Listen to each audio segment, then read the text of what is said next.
I'd first like to thank Micha Seidenberg for the invitation to give a talk and a concert at the Institute for Computer Music and Sound Technology in Zurich. It's an honor to be here. I would also like to thank Hannah Meller for her help and Leandro Giannini for his technical help. This has been a great team to work with. It really feels like a Rolls-Royce experience, if I may say so. My talk today will center on 5 different topics, and I think I'm going to be able to get this in within the hour. Let me just put my timing on for my PowerPoint.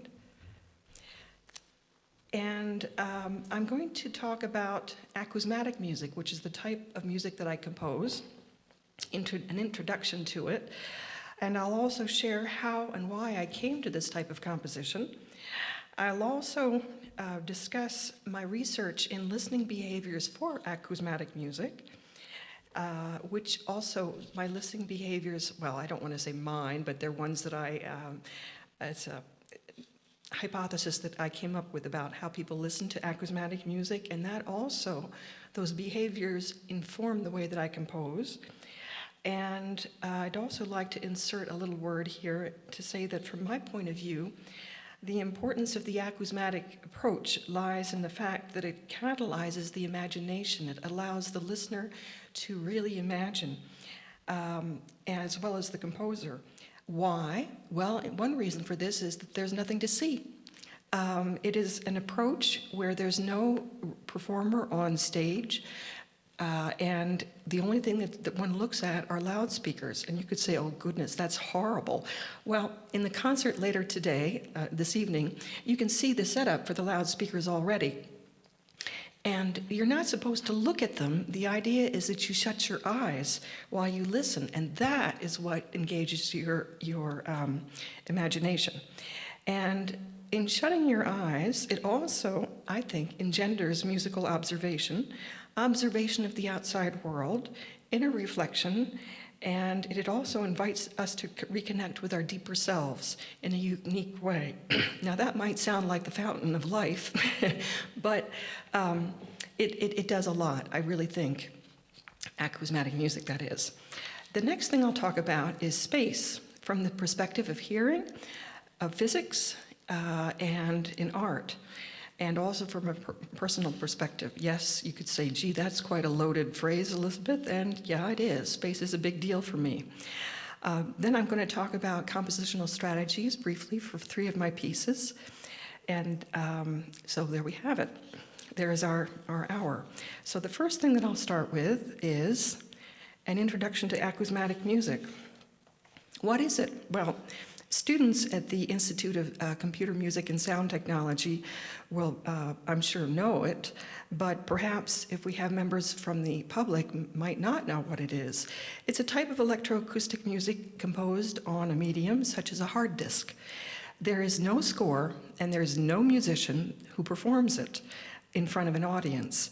It's interpreted by an interpreter sending the sounds in space, and that person is behind the mixing table. It's transmitted, this type of music, and perceived through a loudspeaker, and that eliminates all visual stimulation that the listener associates with sound production. In fact, the word acousma came from the way that Pythagoras taught his disciples thousands of years ago. He taught them behind a curtain. They couldn't see him. They only could listen to him. And that's called the acousmatic approach. And that was brought back thousands of years after Pythagoras' life by François Bell at the Groupe des Recherches Musicales in Paris, who said, well, the loudspeaker now is the veil hiding the source of the sounds. So that's how we get our definition of acousmatic music. And then I will, in this whole idea of acousmatic music, I will speak about my research, which is on acousmatic music. And I came to this type of music, it was like a sort of a pyramid. I first studied piano, classical piano in the United States. Then I studied instrumental composition in the United States. And then I wanted to do the proverbial 1 year abroad, which all American students want to do. And I did it at the Conservatory of Brussels, the Conservatoire de Bruxelles, and under the tutelage of a woman named Jacqueline Fontaine, who was a wonderful professor. And I decided after my first year, I like this, I'm going to do a degree. But the third year in that degree, I found myself wanting to make timbres of music, for music that were not possible by instruments. And I thought, well, what am I going to do? I realized I had to learn to make them, and that was how my first jump off into electronic music happened back then. I didn't jump into acousmatic music. It was electronic music, then electroacoustic music, and then finally I got into the acousmatic idiom in the, I would say, early 90s, and into the multiphonic acousmatic idiom from 2001. So my research focuses on the perception of acousmatic music, and you could say to me, well, yeah, so what does your research have to do really with acousmatic music? Well, it does. And my research owes a lot to the listening strategies by François Delalande, who was the head of research at the Groupe de Recherches Musicales in Paris. And he came up with a theory about how people listen to acousmatic music. He said, well, he wrote, either they listen taxonomically, which means they have a global image of the entire piece, they listen for structure, they listen in a very detailed way, they memorize all the details, and they get an idea of proportions of the different sections. And it's a rather laborious type of exercise. It's not a lot of fun, said Francois. The second way that people can listen is empathy. In other words, an empathic response. And empathy has to do with a physiological or emotional response from the listener. It's very different than taxonomy. It's very oriented to the person. Either they can have a physical response, they can feel struck by sound or caressed by the sounding flow, or they can have an emotional type of response. The third type of way that he said people listen is figurativization. That's quite a word. And he said that that is a type of image-based response where listeners hear certain sound configurations that are associated with living beings and other sound constructions that are associated with the context. In other words, we say in French, figure de fond. In other words, there's a figure in the foreground that's moving, and there's the background which does not move. And that was François Delalande's idea of how we use our imagination in listening. And I thought, this is great. This is how it is. And of course, I was rather naive. And in 1999, at the start of my doctorate in London at City University, I said, okay, I'm going to do a listening experiment with people. And I did it 3 times in London and once in southern Belgium in Soigny with a French group of people, French-speaking group of people, and once at an international school with a group of 12-year-olds. And I thought, oh, I'm going to show how perfect François Delalande's theory is. Well, actually, the responses I got from my listening experience, the listening experiment, did not corroborate Delalande, and I spent 18 rather dreadfully difficult months trying to figure out what I was going to do. So I came up with another hypothesis. I don't want to say theory because that could sound pompous, but what I did was, here I'll try to use my laser pointer in the right direction. It's got sonic properties, and of course I'm turned away from the microphone, which did not exist with Delalande. Delalande, that type of listening strategy he did not put down, but actually people enjoy listening to sound. They also listen to structure, which is a development of taxonomy, and they also listen to, in a self-oriented way, which is a development of empathy, and imaginary realms is a development of figurativization.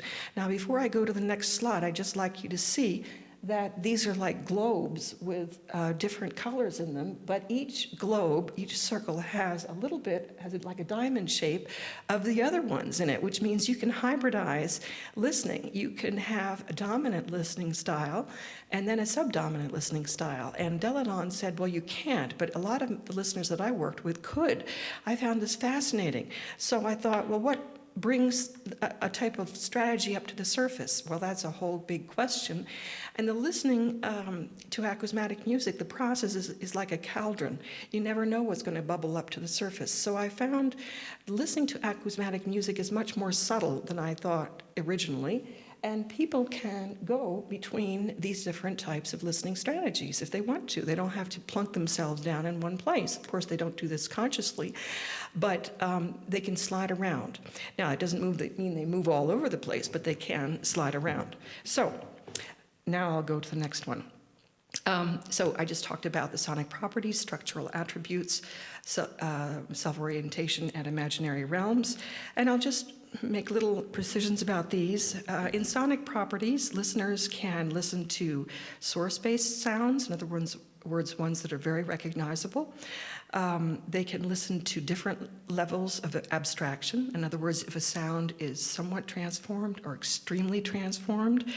They can listen to one sound at a time, or they can listen to extensive sonic topologies, which are very dense and rich. And they can also listen for spectral content.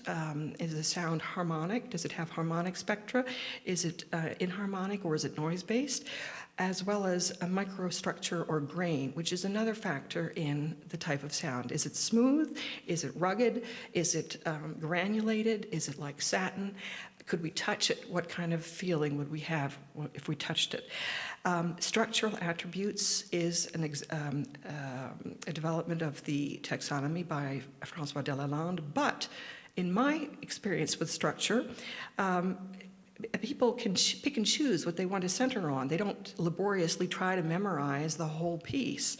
And it's enjoyable. Those are the two aspects that I found a little bit different than taxonomy. Self-orientation is not only physiological or emotional, it also can be opinionated. And also, a listener can think of something outside of themselves or outside of the piece that that the listening experience brings to light that doesn't have anything to do with them or the piece. And you could say, well, how is that related to the self? Well, it's the self that has that idea to think of something outside of the piece and outside of themselves. And, for example, they could think of things such as theater, media, images, religion, philosophy, art, anything. But it has to exist. It's not invented. And that is the big difference between self-orientation and imaginary realms. In imaginary realms, everything is invented. The story, the scene, the images are invented by the listener. And that's the big difference. And in addition to figurativization, imaginary realms has branches of fantasy, fiction, science fiction, and surrealism. And I'm sure there are many other ways that imagination can be used. I just haven't gotten into all of them. But voila, that's what I found. And as I said before, listening strategies can be combined. And also, each of these strategies has two characteristics, space and time. Structure and sound need acoustic space and time to unfold. The human body occupies a space in time. Emotions can be considered to have their own space, and they evolve in time, as do other subjects external to the listener that the listening experience invokes. What's more, each image has its own spatio-temporal identity. So having said that, now I'm going to talk about something that perhaps some of you know. It's called the tripartite theory developed by Jean-Jacques Nattier. And this I found extremely helpful. And I use it, and this is taught in the Belgian conservatory system. Belgium is a curious place. It's the northern part of the country is Flemish-speaking, and it has very much of a Germanic leaning culturally and musically as well. So it will lean to the type of Stockhausen type of thinking in terms of parametric music. And it's very allied to the Netherlands in terms of approaches to electroacoustic music, whereas the southern part of Belgium is allied more to the French thinking, which makes sense because it's French speaking. And in electroacoustic music, it is very much allied to the acousmatic approach, which was developed by the Groupe de Recherches Musicales in Paris. And so just to give you a little idea of where this sits, and so this tripartite theory developed by Nattier is really used in southern French-speaking Belgium. And as well as being a useful tool for understanding how we perceive acousmatic music, this framework, in other words, the framework that my listening behaviors hypothesis, it can be used as a compositional aid, because I teach this to my composers in my semiology course at the Royal Conservatory, which is basically how do they create meaning in music. And so this tripartite theory of Nattier has three bits. The poiesis, excuse my terrible pronunciation, it's the act of creating, which is what the composer does. Esthesis is the act of perceiving, which is what the listener does. And the niveau neutre, or the trace, refers to that which is created and perceived. It is the acousmatic piece. And so the composer working in acousmatic music will have a poetico-aesthetic approach because, as we know, we work with a computer and in en temps différé, in other words, not in real time, and we can go back and listen to what we've done, so we can create and listen. And this goes back to something that Pierre Schaeffer, the pioneer of musique concrète in Paris, which is the precursor. Musique concrète, of course, is the precursor to acousmatic music. He had a wonderful saying. He said, faire entendre, in other words, make, and then listen, make and listen. So the composer of acousmatic music is always going back and forth between the making and the listening, so poetico-aesthetic. And my compositional strategies for the pieces I'm going to perform tonight owe a lot to the listening strategies that I developed.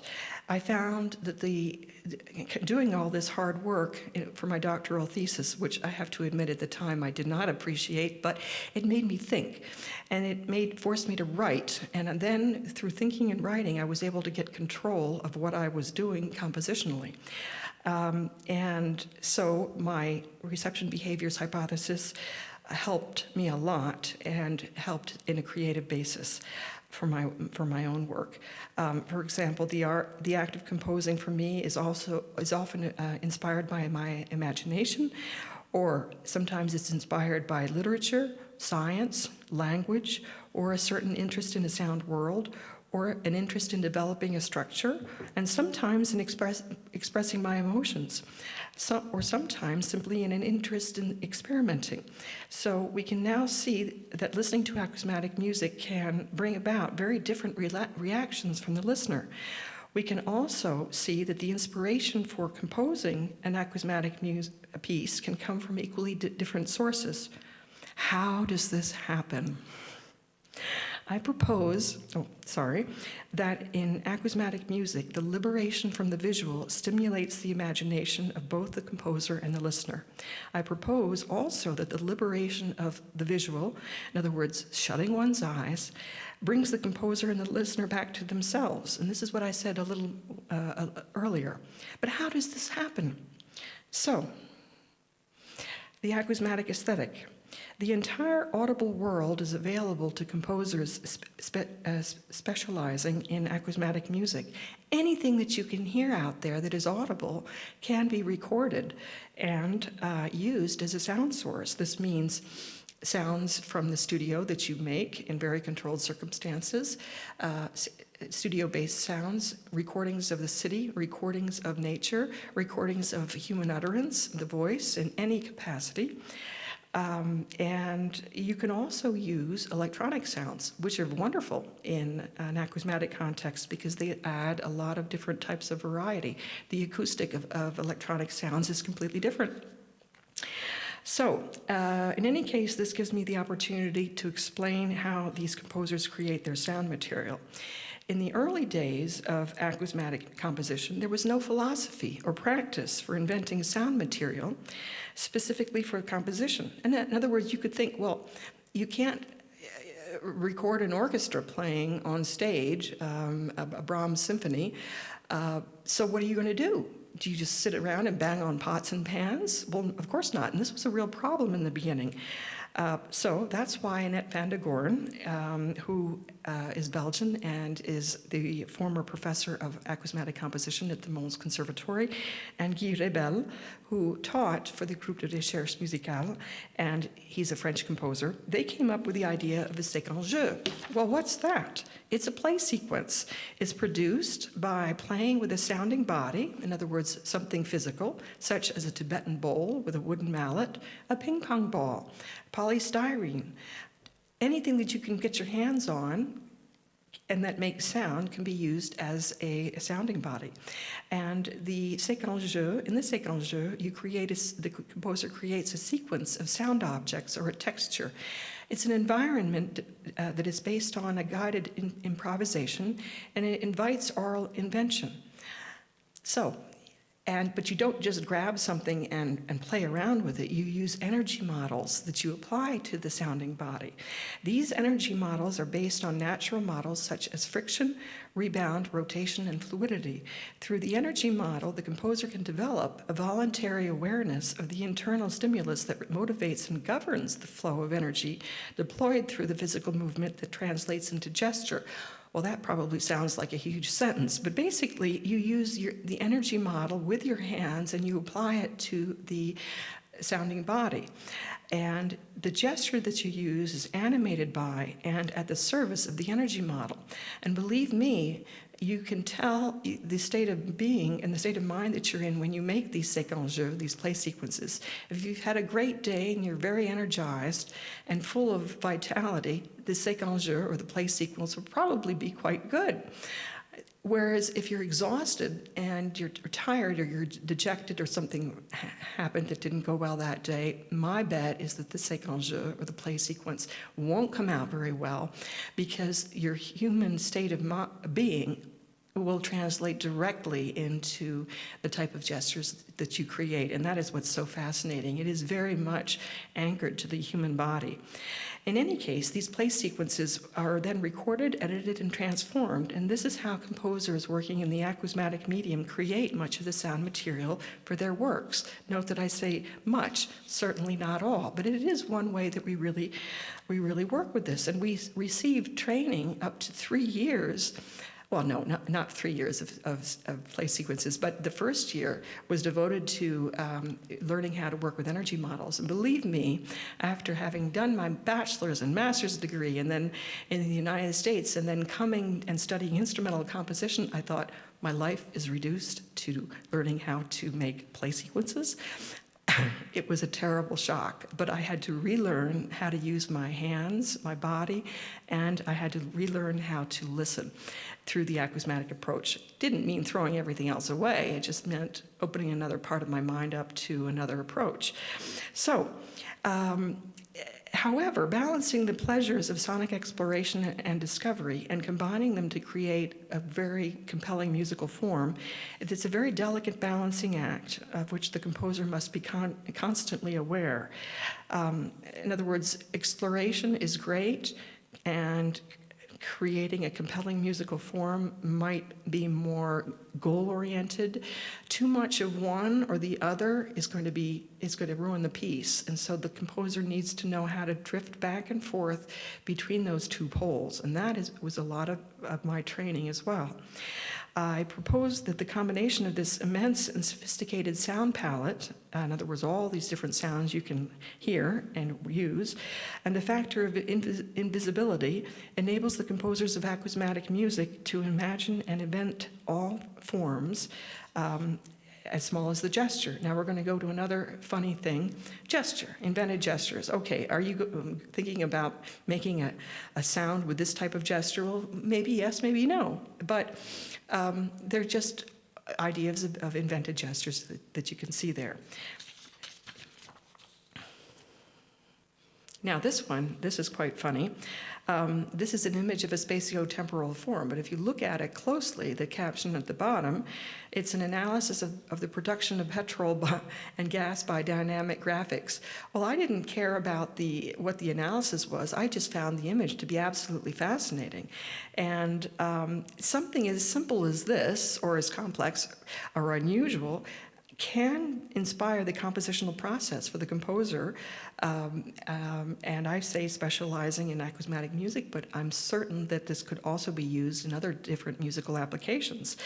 But this is an idea of space, an image in space over time.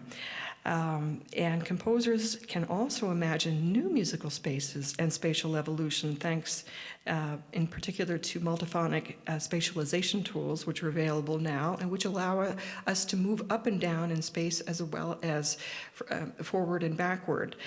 I'll explain this in a little more detail a little bit later. So now, well, I got a little bit ahead of myself, but I want to say something that I really hold on to, and that is that in addition, composers can imagine how visible but non-sounding things, such as dew in French is rosé, it's that wetness that you find on the grass in the morning when you get up and look outside, clouds, a painting, a statue, space phenomena such as stars and planets might sound. Isn't it marvelous to think how to sonorize something that's visible but non-sounding? It's also possible to imagine how invisible, non-sounding things such as humidity, electromagnetism, and emotions might sound, and to make them sound. And so the idea of the imagination, the composer's imagination of sonorizing something that's not even visible as well as something that's visible and non-sounding, that to me was tremendously exciting, and it still remains tremendously exciting to me. Composers working in any medium can also be inspired by other fields such as science, linguistics, poetry, visual arts, literature, psychology, religion, and this inspiration can also drive the composer to imagine new musical forms and content. However, I find that this type of transversal application of an inspiration works particularly well in the acousmatic music medium. Indeed, conveying the relationships between the essential elements of a statue, a painting, or an ocean current through acousmatic music can shed new light on these sources and allow them to be perceived from a different angle. That's in addition to creating the acousmatic piece.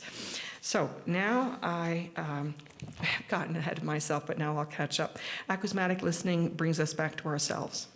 I suggest that listening to acousmatic music brings us, in other words, the composer and the listener, back to ourselves. How is this possible? Well, first of all, listening to music requires us to abandon clock time in favor of musical time. Musical time cannot be compressed. We cannot read musical time like we could read diagonally on a page and grab the information. We are forced to listen to the whole thing unless we skip through, which, well, it's not, a piece is not made to do that, but I suppose if you're in a hurry, you could. What's more, musical time that is well conceived and satisfying for the listener and the composer often includes elements that can be related to human subjective time.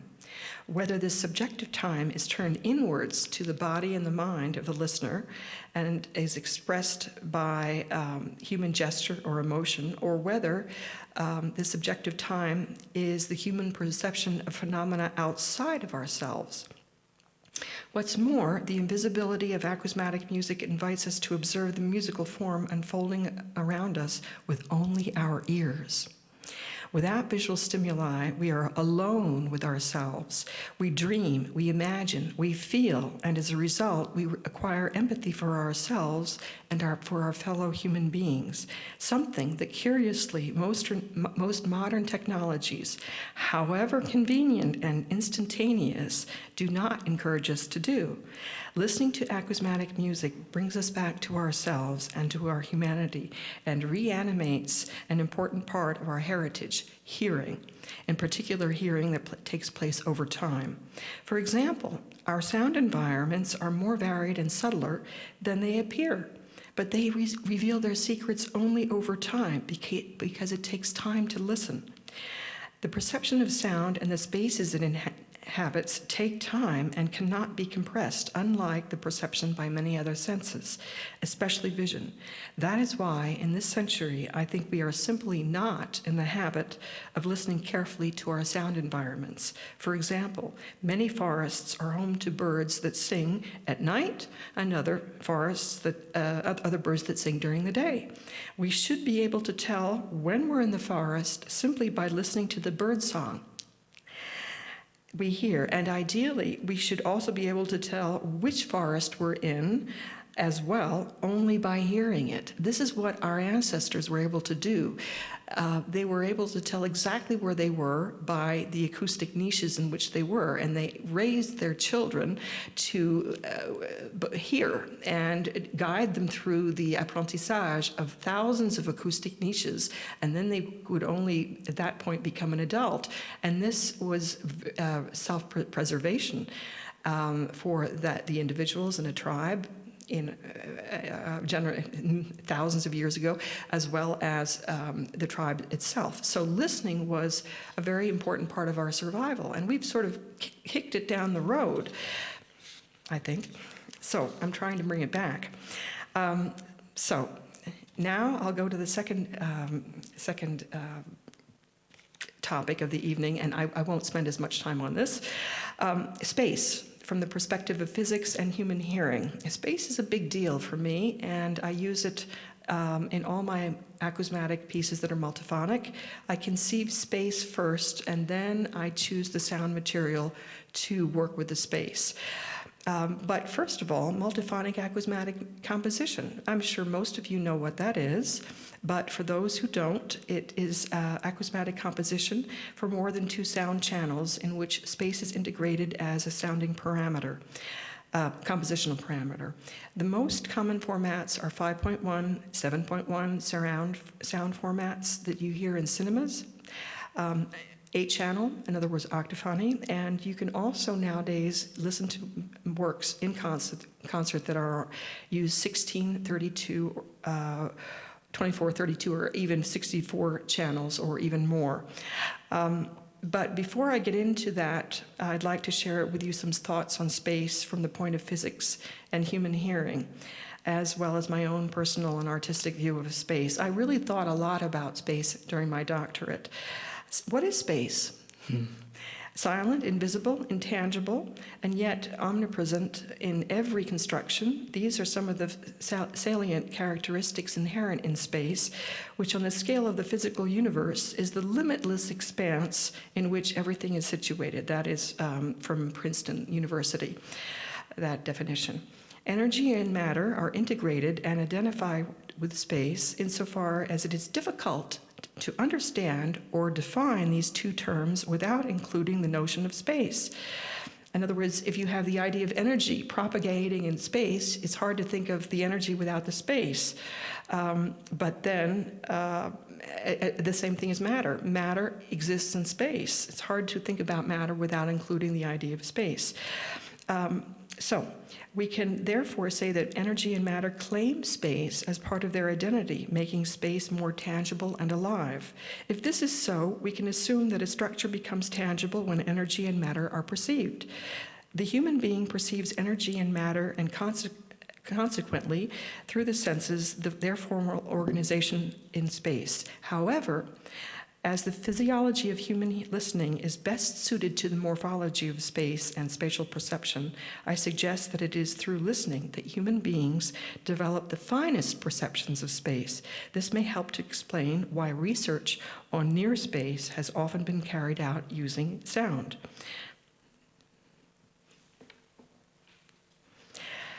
To discuss the role of space in acousmatic music, we might first consider its role in art in general. Art often serves to imitate and explain reality. Different art forms rely on different messages of spatial organization and structuring to convey various realistic messages. Music has often been perceived as primarily addressing the soul, and consequently as art that does not unfold in space, since the soul is not traditionally thought of as unfolding in space. Although space has always been a part of music, the theorization of the spatial dimension in music has been underdeveloped, in my opinion. With the beginning of electroacoustic and acousmatic music, spatial architecture and the exploitation of space is a structuring process in its own right, a compositional parameter that can dominate other structural processes such as spectra and time. And now, space from a personal perspective.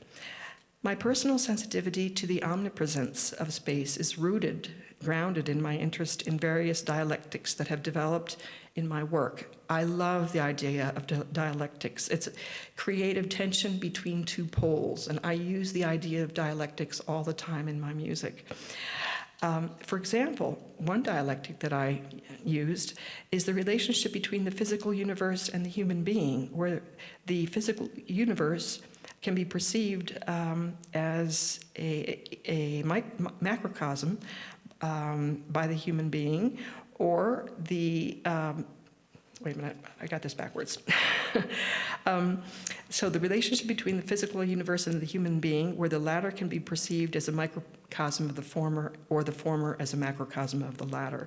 These concepts became very important for me and early in my compositional experience in acousmatic music. And so the idea of these opposites, well, to give you an idea how literature and psychology inspired me, I read a book, in the early 1990s called Owning Your Own Shadow, Understanding the Dark Side of the Psyche. Now, this is not something, it's not pop psychology. It's a very interesting, tiny book, about 100 pages, in which Robert Johnson focuses on the opposites in the human being. We all have them. We all have that light side. We all have that dark side. And that dark side is not bad. It's just what does not fit into that leveling agency called culture.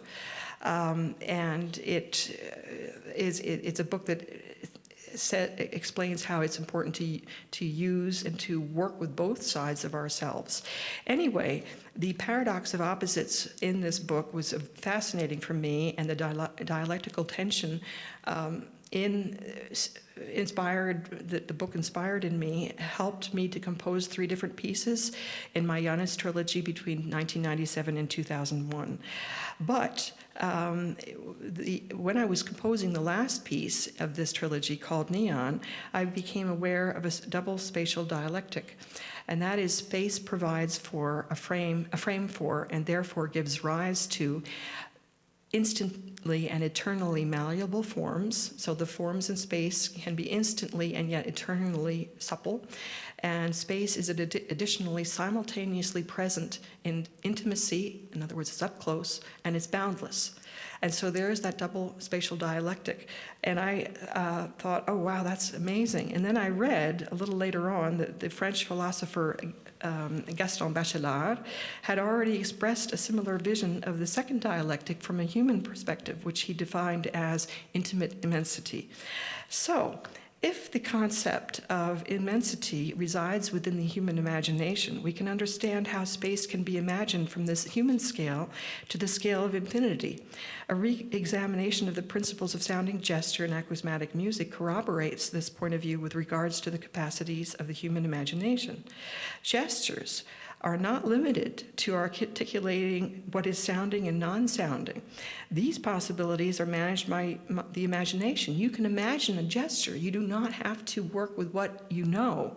That's one thing.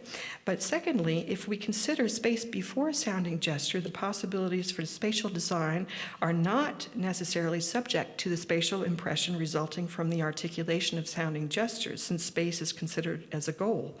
Rather, spatial design can drive sounding gesture, given that space is governed by the composer's imaginative capacity. And this, the idea of the imaginative capacity of the composer being almost sacrosanct, being of an extremely importantly high level. That's something that I work with in my own work. It's something that I teach my students, the importance of their imagination, that their imagination has no limits, that my imagination has no limits, that your imagination has no limits. This is fundamental, and this came to me not through Western thinking, but it came to me through Indo-Tibetan philosophy, but I will not talk about that now because I'll be here another hour. But I did work that Indo-Tibetan philosophy, which was large enough to honor as a philosophy the imagination of the human being, and voila. So that is, the imagination is very important. Now I'll quickly go on here to talk about Protopia Tesseract, which we will listen to later tonight. The idea of imagination. Well, this was a book, it's a child's book. It's written for children by Madeleine L'Engle, well over 50 years ago. And in my work, Protopia Tesseract, it's inspired by the tesseract in the book. Now, a tesseract in real life is a geometrical model in mathematics, but in A Wrinkle in Time, a tesseract is the compression of space and time which makes space travel possible for human beings. And the spatial architecture in the end of the second movement in Protopia Tesseract, where I tried to compress space and time, letting the audience jump to another galaxy. That was the idea. I used clockwise and counterclockwise rotations of sound that became increasingly loud, and they drove this choice of sound material and gesture. And I'll just take a quick moment to say that this was back in 2005, before multiphonic spatialization tools were very highly developed. They weren't really on the market. And so I made these rotations by copying a sound, maybe a hundredth of a second, maybe not a hundredth of a second, but a fraction of a second onto another set of channels, and then a fraction of a second later onto another set of channels. And so I would have a revolving sound going in clockwise motion, and then another one going in counterclockwise motion, and this used 80 channels of sound. It took me about a month to do in the Musiques Recherches studio, so you'll hear the result of this later on in my this evening. But in my later pieces, oh my gosh, making rotations was so much easier. You just set up the plug-in, and there you go. But the interesting thing about making these things earlier in my career was it forced me to think, and it. Even back when I started with analog techniques, which is how I learned acousmatic music, you thought for 30 minutes before you started to cut into tape, because it was a heck of a job, cutting and splicing, editing, making montages. Working with tape was terribly tedious, terribly slow, but it really was great for the ear, because the ear could develop in time, and at the same time that the compositional skills will develop. So I'm part of that league of composers of the old guard, and well, middle guard, I'm not old guard, but who started off working with tape. And I thought, as much as it was awfully difficult, and we would work in groups of 3 in 8-hour slots at the Musiques Recherches studio in Rouen, Belgium. The studio would be occupied night and day because it would take an 8-hour slot of time to compose several seconds, or even sound material. So anyway, that's just a little bit of a side story. But there you have a Protopia Tesseract inspired by A Wrinkle in Time. Now, I'm going to quickly talk about a couple of my pieces. I'm first going to talk about solar winds, and indeed, I have sonorized solar winds, which are an electromagnetic rays, if you will, that come from the sun, or waves, and you can't see them and you can't hear them. And this was a wonderful idea. Well, I think it was wonderful. But the idea of composing solar winds towards the end of 2012 came from a desire to honor the astronomers of the ancient Mayan culture. I was asked to compose a new piece for a festival in Morelia, Mexico, and in 2012, and I thought, what kind of inspiration am I going to have? And I thought, that's not far from the area where the Mayan culture existed. And then I thought, what was great about the Mayan culture? Well, lots of things, but notably their capacity of astronomy was unmatched at the time. And so I just instinctively looked for models in astronomy as inspiration, and I found and we'll go a little bit further here. You can see this is a model of the electromagnetic reconnection theory by James Dungy, and he was an astrophysicist in the early 20th century in the UK. And I will just quickly point to this, because otherwise it's going to look crazy. Okay, the sun is over here. Sorry, that's in French. And that has... those are field lines coming from the sun. There's the Earth, and as the field lines come in contact with the Earth's magnetosphere, there's a reconnection point between the two. There's a negative charge to the solar winds and a positive charge to the Earth's magnetosphere, and there's a reconnection point here in front of the Earth. And then the solar winds bend back, and I will just make this really short, bend back, and there's another reconnection point here.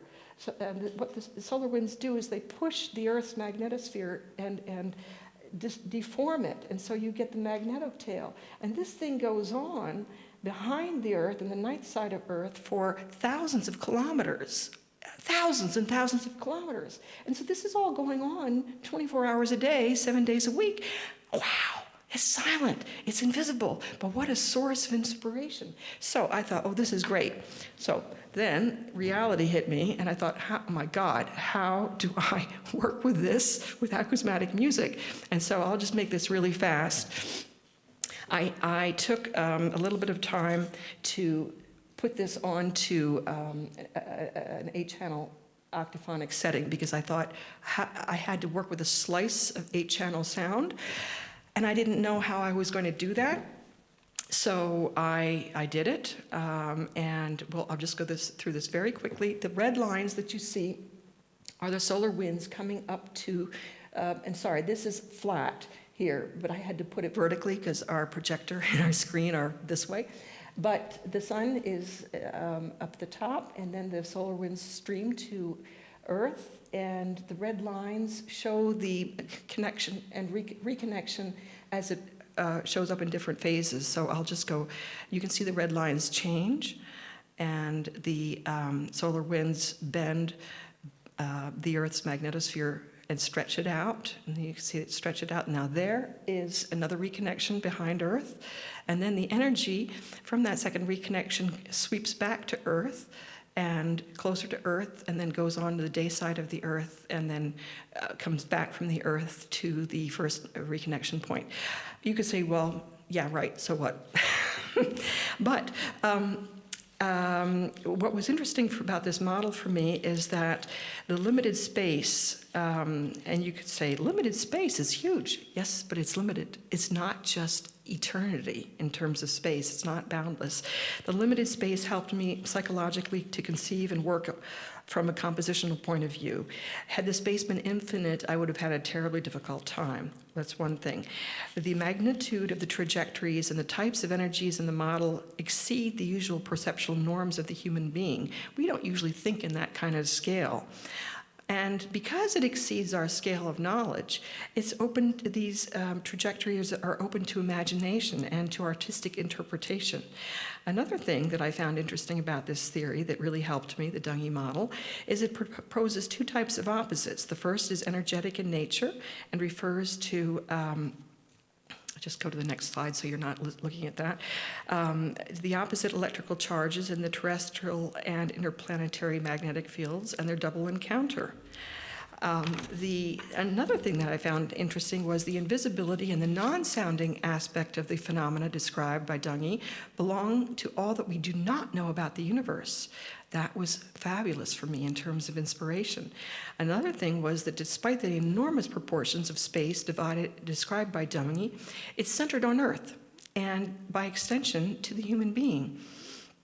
On the human being. This contributes to install in us a feeling of security linked to all that we know about our Earth. So when you're listening to this, I very carefully kept the listener as Earth so that the listener is secure in knowing that they are on Earth, because they are Earth. Finally, the centrality of, well, I just said that. The centrality of the Earth in the Dungy model was essential for me. Okay, so I showed you what I did, and now we are finally, at 45 minutes into this, going to listen to an extract of Solar Winds. And I would like to ask Leandro to play, please, the first extract. It's about a little over a minute long. I'd like to ask you to close your eyes while you listen.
You can open your eyes. Tonight I'm going to be interpreting Solar Winds and Beyond. Solar Winds is part of a two-movement piece. The second movement, And Beyond, explores the cosmos beyond our immediate imagination. I think you have the program notes in the program that Hannah very kindly set up. And now I'm going to quickly turn to another piece, which is Les Ailes de l'Augure, which I composed in 2021. And not only do we work with space, but we also work with time when we compose. And the piece, Les Ailes de l'Augure, was inspired by the French surrealist, essayist, poet, and writer, André Breton. It's a work that's commissioned by Musiques Recherches, and there is a dialectic. Here we go again, one of my favorite things that I work with are dialectics between terrestrial terrestrial space-time and aviary, in other words, bird-like space-time. How can we so that happens in Les Ailes de l'Augure through musical time. Well, what is musical time? According to Suzanne Langer, musical time can be perceived as a virtual time, as distinct from absolute time, which Langer sees as the sequence of real events. So absolute time is clock time. But musical time, while it relies on clock time, is not the same thing. It's a type of virtual time. It's distinct from musical time. And I'd like to now share with you briefly how I conceive of musical time. I use 4 different types of musical time in all my pieces. The first one is linear musical time. It is synonymous with a temporal impulse or forward motion. According to Jonathan Kramer, linear time is the temporal continuum created by a succession of events in which earlier events imply later events, and the later events are the consequences of earlier events. I notice that each sound that is linear has its own type of linearity. And this is what's interesting in acousmatic music. When you're working with different types of sounds, some of them are linear, some of them evolve over time. The temporal evolution is different depending on each sound, and that's something very important to key in on. How fast does the sound evolve over time? Because that's going to be a very important compositional component and a compositional parameter to work with. Each sound has its own speed, in addition to having its own length, speed of development, and temporal variability. Just because it develops in one speed at one time does not mean it will continue developing at that same speed. That's one thing. Another thing that I work with is vertical musical time. It's suspended time. In other words, it's characterized by a lack of temporal articulation and impulse. You can't tell the beginning from the middle from the end. It's all the same. And you could say, well, what's the interest of that? Oh, but it can be very interesting. In electroacoustic music, we make this with a freeze technique where the composer selects a small part of the sound file and repeats it. And vertical musical time is important because it slows things down. It can be used as a break to slow musical time down, or to freeze it, where a freeze, in other words, to stop the evolution of musical time, is needed. That is very important for me. Another thing that I use is temporal multiplicity. It's a situation where I simultaneously use sounds that each have their own temporality or non-temporality. If I emphasize a certain sound by making it louder or by bringing it close to the audience, in the case of multiphonic works, the musical time of this section will be influenced by the musical time proposed by the sound.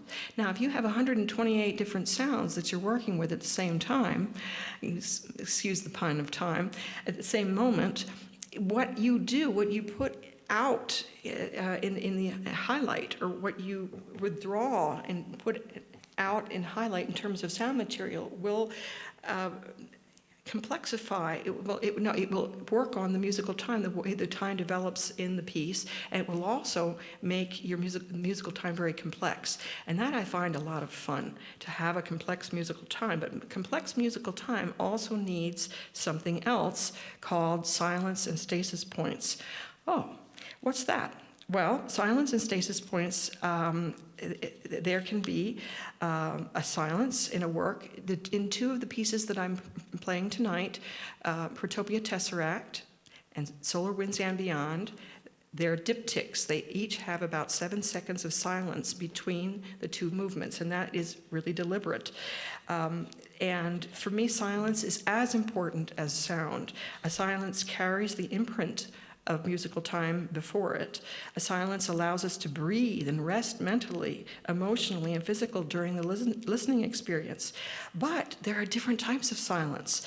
They include pure silence, in other words, nothing except the acoustic in the room where you're listening, or a stasis point, which is an energetic void created by a soft sound with no forward-moving energy, for example, a frozen sound, Or another type of silence can be created by a sound that might evolve over time, but the volume is so low and soft that the details are very muted and very distant, and therefore the linearity or the developmental aspect of the sound over time is muted. It doesn't mean it doesn't exist, but it's so far back and recessed that it doesn't play in the listener's perception. And now I'd like to talk very briefly about three types of time in this piece: the zeldelogure, aviary time, the bird flight time, and the aviary time considers the different types of sizes and wing lengths of birds, and consequently the different types of bird flight. There is human time, and then there is the flight through the inner earth. That's completely imagined, the flight through the center of the earth, which doesn't have any sense of temporal evolution to it, because we are not in our normal physics, we're not working with the normal laws of physics. Imagine Jules Verne's Journey Through the Center of the Earth, but made through sound.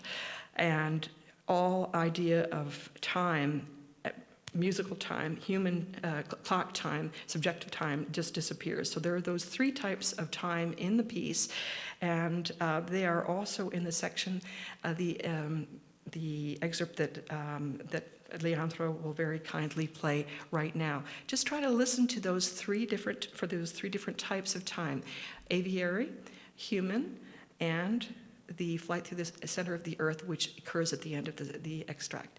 Leandro, please, number 2.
You can open your eyes. Got a tiny slice of time left, and I will just go through you'll see this visually. L'heure bleue, renaître du silence is the last work that I will play tonight during my concert. And I work with meta-environments in L'heure bleue. I work with meta-environments in all my pieces. And what is a meta-environment? It consists of many layers of sound that share certain characteristics.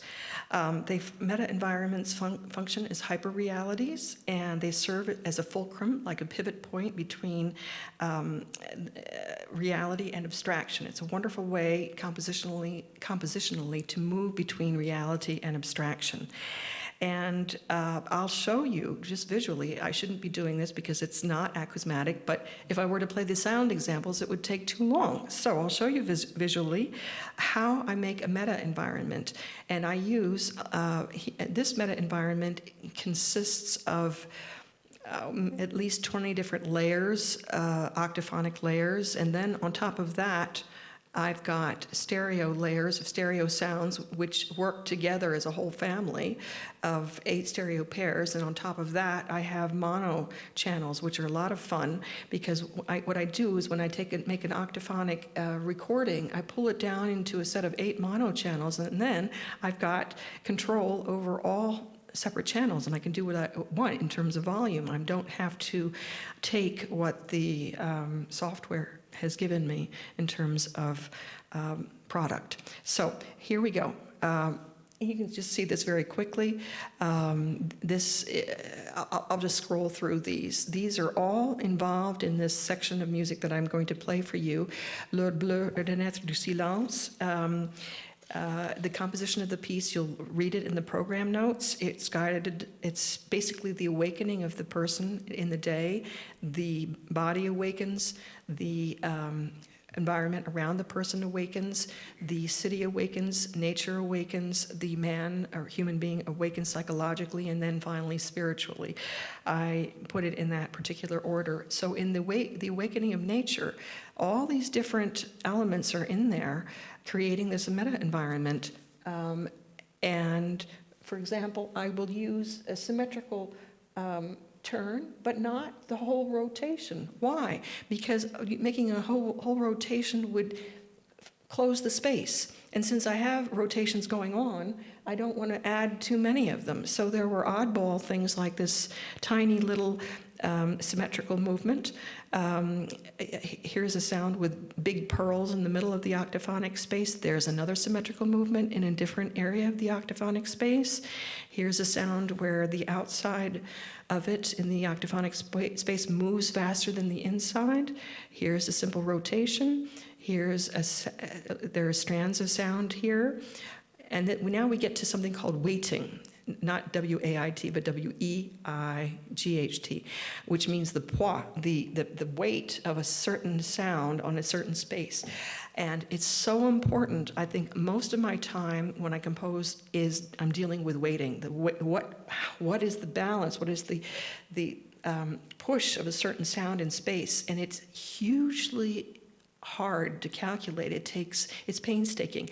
And for this particular sound, the outside of it is heavier than the inside of it. Here's another sound. The outside is heavier than the inside. Here, the inside is heavier than the outside. Here is a sound. This has a lot of harmonic color to it, but with little bubbling pearls, little crackling sounds in the middle. Here is another type of symmetrical motion.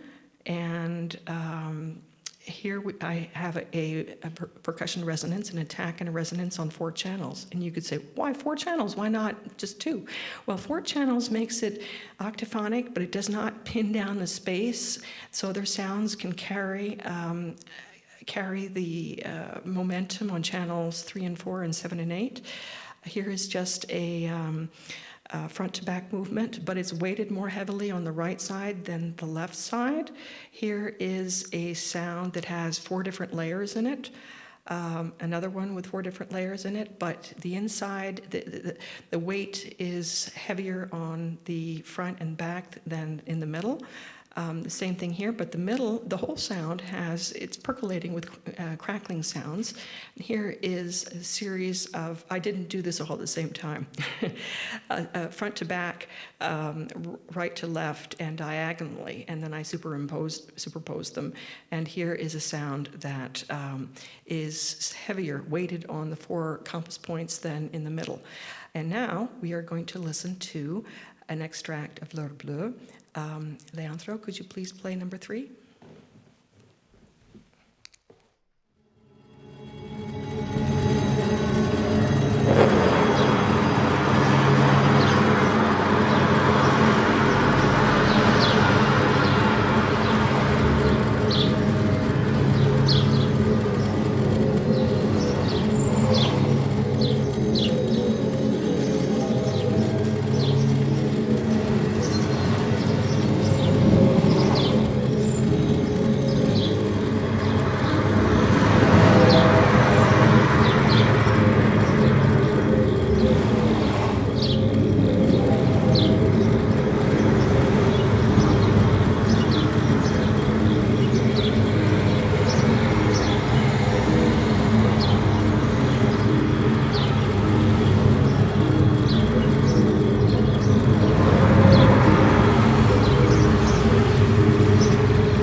Well, if you close your eyes, you can open them. And I'd like to thank you for listening to this, and if there are any questions that you may have, I'd be very happy to answer them.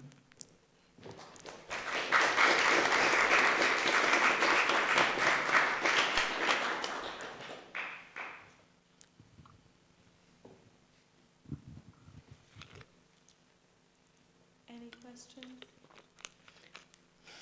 Yes.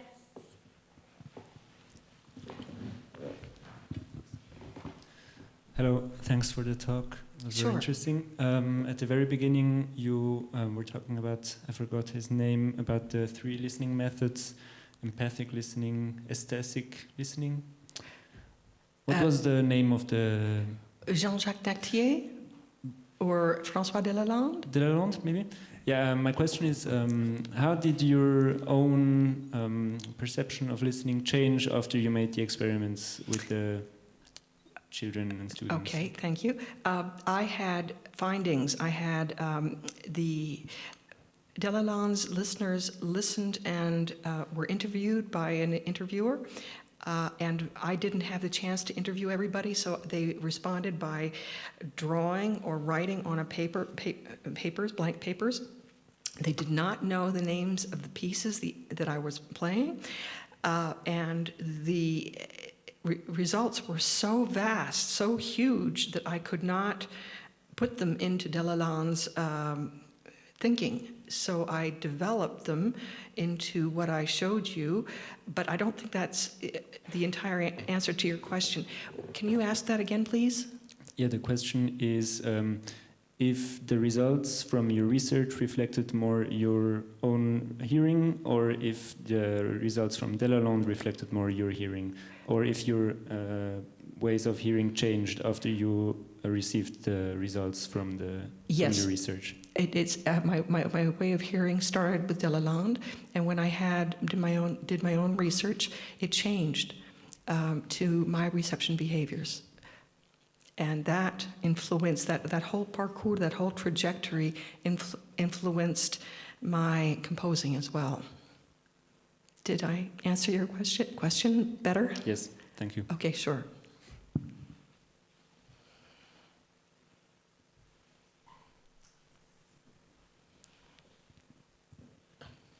Yeah.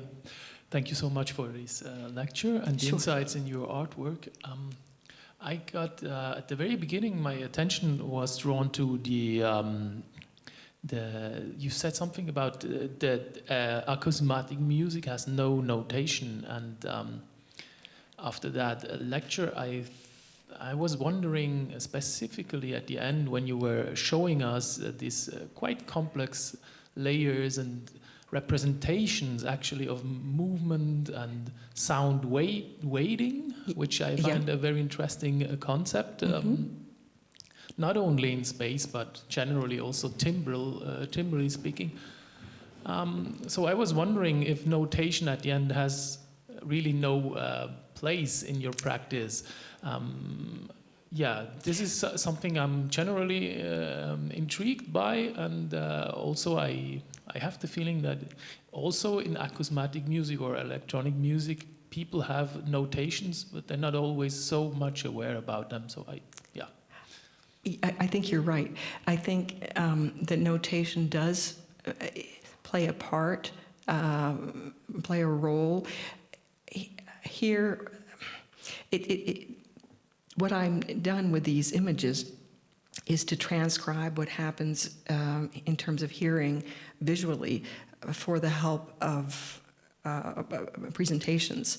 Because if I play a sound example, oh my gosh, 20 of these sound examples, each of them a minute long, we'd be exhausted. So, but also it has helped me to create another archive, a visual archive of what I've done in terms of sound.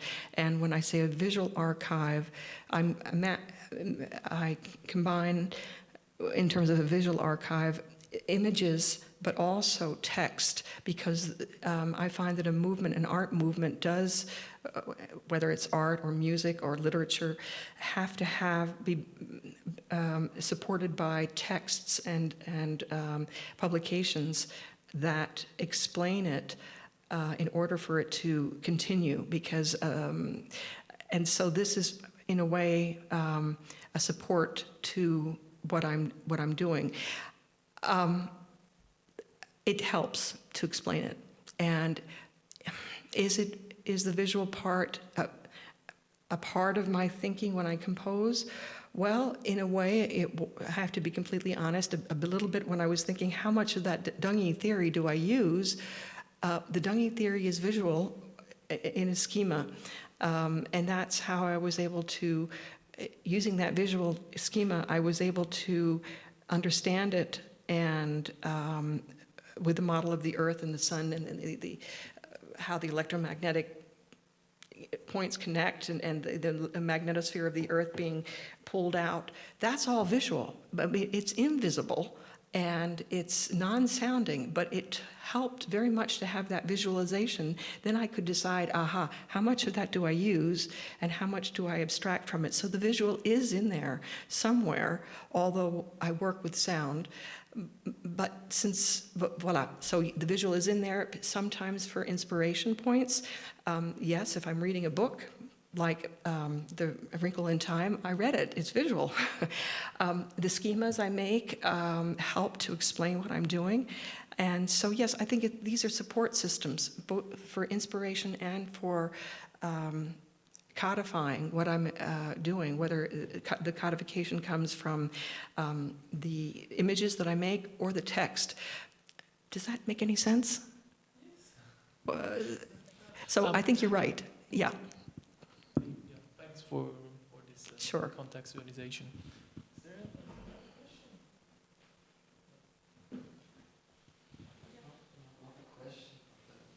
Feedback, it's really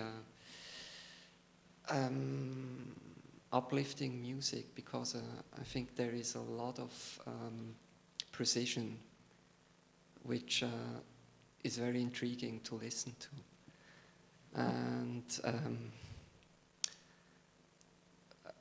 yeah, that's just kind of what I experienced when I listened to the works you presented today. Well, thank you. Thank you. Any more questions? No? Okay. Yes?